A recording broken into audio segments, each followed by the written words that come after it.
O que é que foi o pessimismo colonial em Portugal? O pessimismo colonial tem várias fases, não é uma coisa que aconteça num determinado momento produtivo. Tem várias fases. Por exemplo, no que toca às praças fortes do norte da África, o pessimismo colonial acontece muito cedo. Eu penso que isto vem no livro, o próprio Dom João III, reparem, Dom João III, logo a seguir ao Dom Manuel, começa a pensar em abandonar as praças fortes do norte da África. Seletivamente. Não podemos ficar com isto tudo. Não é boa ideia ficarmos com as praças fortes do norte da África todas. É mais uma razão para, enfim, levar o conceito para épocas diferentes. É já um pensamento de pessimismo. Isto não chega, não aguentamos com isto tudo, não interessa. A questão do pessimismo tem a ver com esta corrente. Se calhar não interessa muito ficarmos com as praças fortes do Norte de África. Havia uma que não podíamos largar, que era Ceuta, era uma diocese, teoricamente, enfim, não se punha a questão na altura. Agora, outras, se calhar, podemos abandonar. Reparem bem, isto já no reinado de Dom João III. E depois da ocupação filipina, a coisa acelera. Nós perdemos uma série de praças, algumas perdemos por cerco, não é? Perdemos por cerco.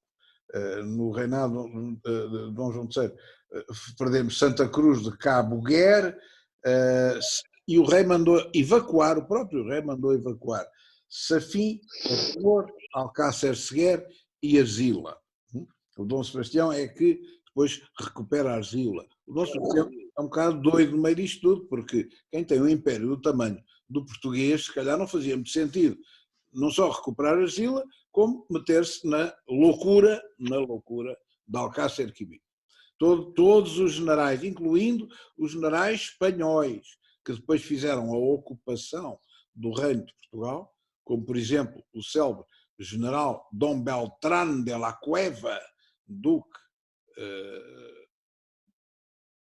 pera lá, não, estou enganado, é um Álvares de Toledo, o Dom Beltrán de la Cueva era o duque de Albuquerque, mas este era o Duque de Alba, o célebre Duque de Alba, aconselharam o nosso rei a dizer, não se meta nisso, isso é uma loucura. Bom, e foi. Bom, por conseguinte, havia aqui já uma corrente de pessimismo colonial.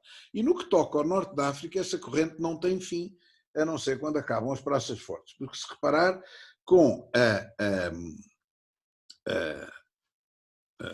a restauração da independência, 1640, Ceuta estava ocupada pelos Filipes e ficou filipina. E nós o que fizemos foi, no Tratado de Paz, 1660 e qualquer coisa, nunca me lembro desta data, oferecemos a parte de Ceuta.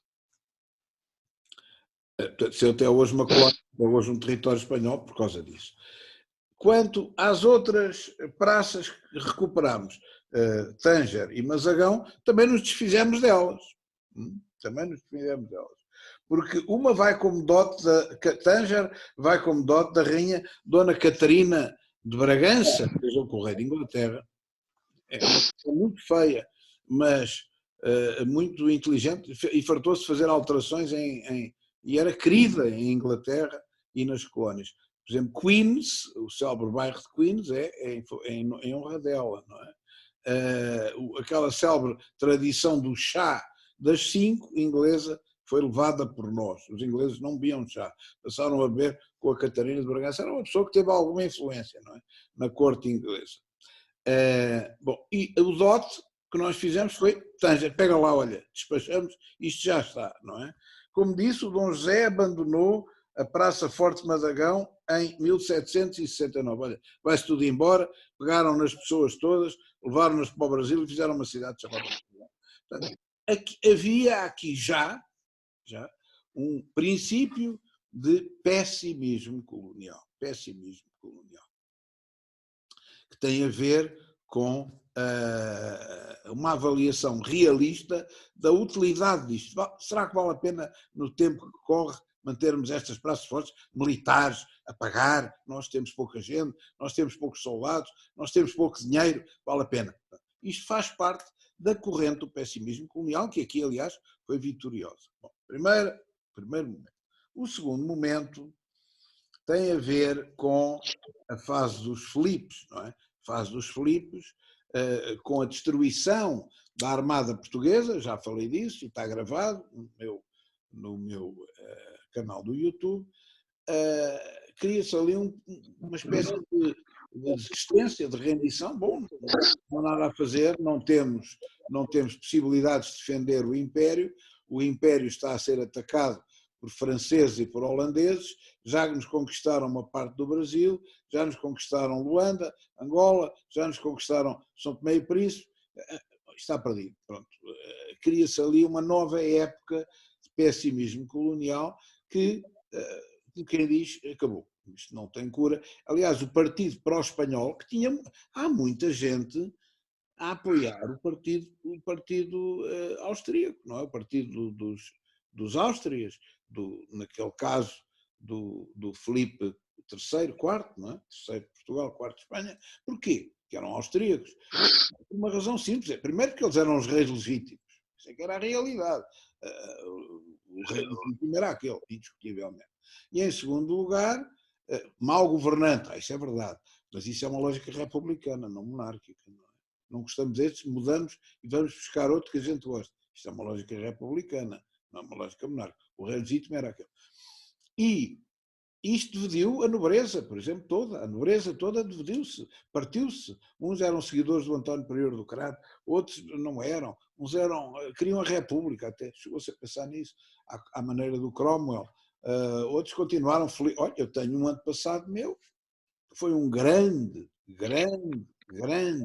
combatente no Brasil contra a invasão dos holandeses e dos franceses, sobretudo franceses, foi ferido várias vezes, era um herói de guerra, foi condecorado, chamado Gregório Guedes de Sotomayor, vem em todas as enciclopédias, irmão de um tipo chamado Francisco de Sotomayor Pinto, irmão, eles mudavam os nomes, que foi governador de Angola. O Francisco de Sotomayor Pinto ficou fiel ao Dom João IV e o Gregório foi-se embora daqui, depois de 1640, e continuou a servir o rei Filipe III, IV, neste caso, quer na Flandres, depois quer nas duas Sicílias, no sul da Itália, que era dependente, como eu disse, da coroa. Isto dividiu famílias ao meio. Havia pessoas que iam para um lado, outros para o outro. E, portanto, houve ali também um momento de pessimismo por causa disto. Um momento de pessimismo. E se calhar correu bom. Depois houve um momento de esplendor, foi a retoma do Brasil e a retoma de Angola, escravatura, a retoma de São Tomé, escravatura e agricultura, e, portanto, isto agora vai outra vez dar dinheiro. E passou a dar, sobretudo, dá no período do açúcar, dá muito mais no período do ouro e das pedras preciosas, e continua a dar no período do café, embora nada que se compare, e isto dá um esplendor fantástico, sobretudo no reinado de Dom Manuel, sobretudo Dom João II, Dom Manuel. E depois, de repente, chegamos às invasões francesas e veio outro período de pessimismo colonial e estamos desgraçados. Os franceses invadiram Portugal e agora acabou-se. Chegaram a aclamar o Marechal Junot como rei em Lisboa. É uma parte da história que normalmente as pessoas calam, porque é desagradável, não é? Traidores, não é agacharem-se, é típico português. Da mesma forma que se agacham agora com uma porcaria de uma pandemia de caca que não mata quase ninguém. Também se agacham com o primeiro estrangeiro que lhes cospe em cima. E assim foi, o Junot entrou por aqui adentro, já havia uma comitiva toda contente a aclamar El Rei Junot. Aliás, há um livro que tem este nome, El Rei Junot. Da mesma forma que houve em Espanha gente que aclamou o irmão do Napoleão, não é? o José Bonaparte. Há sempre uns gajos para dar beijinhos nos sapatos, nas solas, se for preciso, dos ocupantes e dos ditadores. Há sempre gente disposta a isso. Pronto. E, portanto, é um período de... Aquele período também é um período mau, não é? É um período que a gente não ficou aqui muito bem na fotografia. Os franceses deram cabo disto. Há um livro do general Azeredo, que foi chefe da Casa Militar do presidente Mário Soares. O general Azeredo, que esteve na Índia, quando foi a ocupação da Índia, foi preso pelo Dr. Salazar, preso, porque não resistiram até à morte. O general Carlos Azeredo tem um livro sobre as invasões francesas, sobretudo a segunda invasão francesa do sul, a norte de Portugal. Os senhores podem ler aquilo e veem as barbaridades que os franceses fizeram em Portugal. Saques, pilhagens, incendiaram igrejas, roubaram tudo o que puderam, destruíram quando puderam. Foi uma época em que toda a gente andava de armas na mão a combater. Ele fala da defesa da Ponte de Amarante e da defesa da Ponte de Canaveses, que foi heroica. Frades e freiras armados de canhangulos, não sei como é que se chamava na altura, e de varapaus, impediram que os exércitos franceses do General Sul conseguissem atravessar o rio para o lado de cá. Isto foi uma época heroica, mas deu cabo disto, isto ficou desfeito. E quando isso acontece, gera-se de novo um movimento de pessimismo colonial, de pessimismo, sobretudo, se calhar não vale a pena a gente, isto não vale, não é? Esta ideia do pessimismo é isto, é recorrente, não é um momento apenas, é recorrente. Qual é o maior momento do pessimismo colonial? O maior momento é a independência, não descolonização, a independência do Brasil. Em 1822, Grito do Ipiranga. E reparem, o Grito do Ipiranga é uma machadada naquilo que é o orgulho português, porque é o próprio rei. Vejam bem isto. Quem é o rei de Portugal? É o rei Dom Pedro IV, filho primogênito del rei Dom João VI, que vai para lá e diz, eu fico. Diga para o povo que fico. É o célebre fico, os brasileiros sabem, já ouviram falar disto, não é? O Grito do Ipiranga. Bom, então e agora ficamos sem a joia da coroa? Então, mas como é que é isto? Então, o ouro vinha do Brasil, as pedras preciosas vinham do Brasil, o dinheiro do açúcar, do café, e agora ficamos sem isto? E é preciso os senhores verem porque é que era este pessimismo colonial. Faz sentido? Faz. Porquê? Porque, reparem, Goa da Mão e Dio tinham estado, foram perdidas em 1640. Aquela decadência do Império do Oriente, o primeiro Império, é notória a partir daí. Ou seja, deixou de ter interesse, mantinha-se com esforço e com abandono pelas elites locais e pouco mais. Timor, nunca investimos nada naquilo. Aquilo era quase uma colónia em autogestão. Vale a pena ver, porque o meu livro trata disso bem, em autogestão.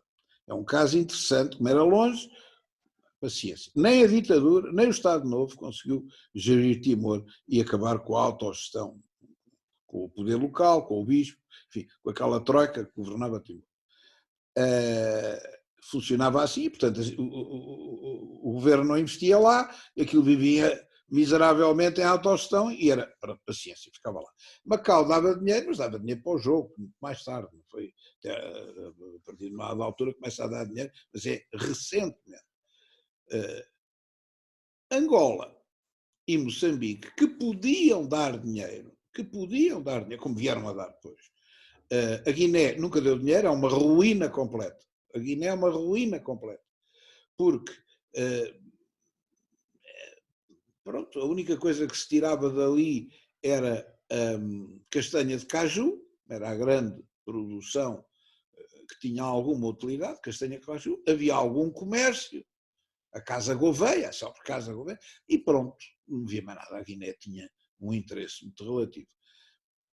As ilhas, Cabo Verde, era uma desgraça em termos de clima, não havia água, era uma miséria, eram colónias de emigração, como ainda hoje é, não é? Os cabo-verdianos vêm-se obrigados a emigrar. Há uma pobreza natural daquelas ilhas.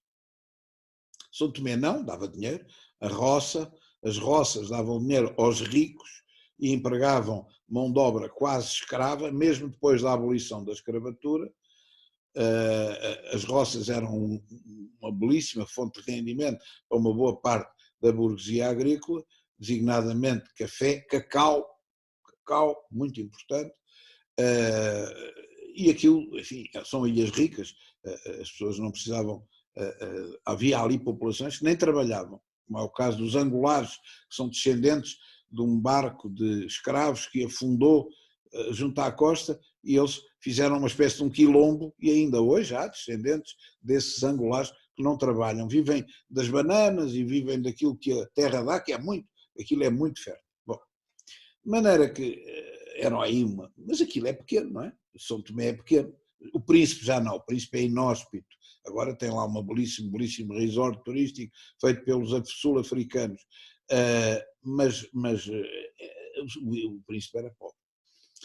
E Angola, porquê que não? Porque Angola foi transformada numa colónia de degredo. O que é que isto quer dizer? Colónia de degredo. Quer dizer uma coisa simples. Nós, como não tínhamos imigração para lá, a imigração ia toda para o Brasil, mesmo depois da independência, mesmo ainda agora, continua aí, nunca deixou de ir para o Brasil. O que é facto é que para Angola não queriam ir. E, a não ser excepcionalmente, iam militares. E então o que é que se fez? Olha, vamos aqui arranjar uma maneira de colonizar isto, com o degredo. O degredo o que é? Era uma instituição jurídica que permitia comutar a pena de prisão perpétua, que havia, por exemplo, em degredo. Ou seja, tu podes ficar preso toda a tua vida, ou então emigras para Angola, andas com um chapéu com uma fita amarela, toda a gente sabe que tu és assassino ou criminoso, mas não faz mal e ficas a colonizar. Portanto, esta ideia, transformar a colónia em colónia de degredo, cria, por outro lado, uma espécie de negatividade junto da colónia que depois impede o investimento. Mas isso também aconteceu na Austrália. Os ingleses fizeram isso com a Austrália. Pois fizeram, mas tiveram que dar o litro para mudar este ritmo daquilo ser uma colónia de criminosos. Os nossos criminosos mais conhecidos foram parar lá. O célebre, é claro que os senhores não leem nada, nem sabem história, é uma chatice, mas enfim, vamos propor alguns nomes. O célebre José do Telhado, um assassino, gatuno, foi parar lá e morreu lá com filhos e tudo, filhos mestiços, não é? O João Brandão, enfim, todos esses grandes criminosos eram comutados à pena e iam para degredo. Ora bem, e esta é a situação de Angola em 1822. Portanto, repare, Moçambique estava... Nós, em Moçambique, adotámos uma política realista. Qual foi? Os ingleses querem isto à viva força. Nós não damos. Mas vamos fazer aqui uma coisa que dá para eles tomarem conta disto, sem tomarem conta disto, que é, vamos criar umas companhias majestáticas, leia-se, companhias que têm uma autorização de exercício de poderes de soberania, como emitir moeda, como governar a banca, como emitir selos, governar o correio, como... É. Companhias majestáticas. E vamos dividir Moçambique em várias companhias majestáticas. A Companhia de Moçambique, a Companhia do Rio Sena, isso fala por aqui abaixo, não é? E a única coisa que ficou praticamente nas nossas mãos era o porto mais cobiçado de Moçambique, que era o porto de Lourenço Marques, atual Maputo. Quando o Império do Brasil se torna em império por traição do rei de Portugal, que vai para lá e diz: não senhora, eu quero ficar antes imperador e tomem lá a minha filha que fica rainha de Portugal. E que dá uma guerra civil em Portugal, porque o Dom Miguel não aceita isto. Compreendam que há um período isto assim não dá. E agora? E agora? Agora? Como é que a gente tem dinheiro para isto? O pessimismo colonial tem a ver com isto, estão a perceber? Tem a ver com isto. É uma corrente que se expressa publicamente. Eu tenho a certeza que o meu livro fala disso, vou à procura daqui um bocadinho e já digo, em que, bom, não sabemos bem para que é que isto serve. Se calhar não vale a pena, o melhor é abandonarmos isto. E eu penso que só não abandonamos, como eu já disse várias vezes, por causa da cobiça estrangeira. Nós somos iguais às criancinhas. Iguais. Portugal tem isto sistematicamente. Aliás, isto é uma boa lição para a vida, que é, e acontece com as criancinhas. Eu tenho uma bola, não ligo nenhuma, está em casa, encostado a um canto. Mas depois tenho um menino que também gosta da bola e diz: a bola é minha. Não, não. E eu aí defendo a bola e passa a ser um tesouro a defesa da bola. Mas eu nunca liguei à bola até aquele momento. Bom, isto é Portugal no seu melhor. Portugal no seu melhor. Ou seja, aqui o que picou os portugueses foi a cobiça estrangeira. Quando a cobiça estrangeira diz: espera lá, mas aqueles gajos têm ali Angola, dá cá este bocado. Aí, não, lá vamos nós. O Serpa Pinto, o Ivans, o Capelo, o Brito Capelo. Não, isto agora é nosso, de Angola à Contra-Costa. De Angola à Contra-Costa. Do leite, tirar-nos a posta do meio, que não era nossa, obviamente. No distrito do Zumbo, dá cá. Mapa cor-de-rosa. Ultimato. Vexame nacional. O vexame foi tal que deu o fim da monarquia. O rei Dom Carlos, que tinha subido ao trono 3 meses antes, leva com o ultimato na cara e a monarquia cai por causa disto. Cai, o Partido Republicano nasce à pala do vexame que foi termos ficado sem uma aposta do meio que não era nossa. Está a ver? É o menino que tem um brinquedo, não liga nenhuma, mas depois vem outro menino que leva a bola e ele rebelta-se. Está a ver? É isto é Portugal. Nós reagimos assim. Nunca ligamos. Portanto, e depois há um esforço enorme do final da monarquia em Caminhos de Ferro, a República toda que tinha ganho, aliás assassinaram o rei à pala disto, para ver se acabavam, e o príncipe real, que tinha, reparem bem, o príncipe real, Dom Luís Filipe, pouca gente fala dele, tinha feito uma visita ao Império Português em 1907, de que há muita memória, muito registro, e tinha sido aclamado por glória, como quem diz, este tipo é a esperança. O rei Dom Carlos já está meio queimado, mas este miúdo vai ser, e ele era fantástico, o miúdo era fantástico, vai ser o futuro de Portugal. E de repente o que é que acontece? Pumba! Matam o rei e matam o príncipe herdeiro, Dom Luís Filipe, que tinha acabado de chegar de uma visita histórica de glória, e ficou o irmão mais novo que levou um tiro no braço, porque se andasse um bocadinho para o lado também morria, e morria tudo. Ou seja, pessimismo outra vez. E agora vem a República, uma confusão. Bom, e portanto a República não teve mais nada que fazer do que apostar no investimento. E portanto vem Filomena Norton de Matos, há uma série de autores que eu falo, com medidas de algumas um pouco exóticas, que é: precisamos de pescadores em África, vamos ali às zonas pescatórias, levamos famílias inteiras e pomos-las lá. Foi com soluções deste estilo que se tenta melhorar um pouco Angola e Moçambique. Mas quando é que foi feito com grande intensidade? Não. No fundo, o pessimismo colonial estava lá. Não sei se vale muito a pena. Mas como na guerra de 14-18 queriam era cobiçar-nos as colónias e dividi-las ao meio, e isso eu pus no meu livro, então querem-me roubar a bola outra vez? Não, vou entrar na guerra. Eu vou entrar na guerra para defender a minha... E a gente sem dinheiro, sem nada. Não tínhamos botas para os nossos soldados, não tínhamos munições para os nossos soldados, não tínhamos nada. Os soldados ficaram, depois da guerra acabar, 1 ano a aboberar em França, porque não havia dinheiro para lhes pagar a viagem do comboio para virem de França para Portugal. Portugal estava de rastros.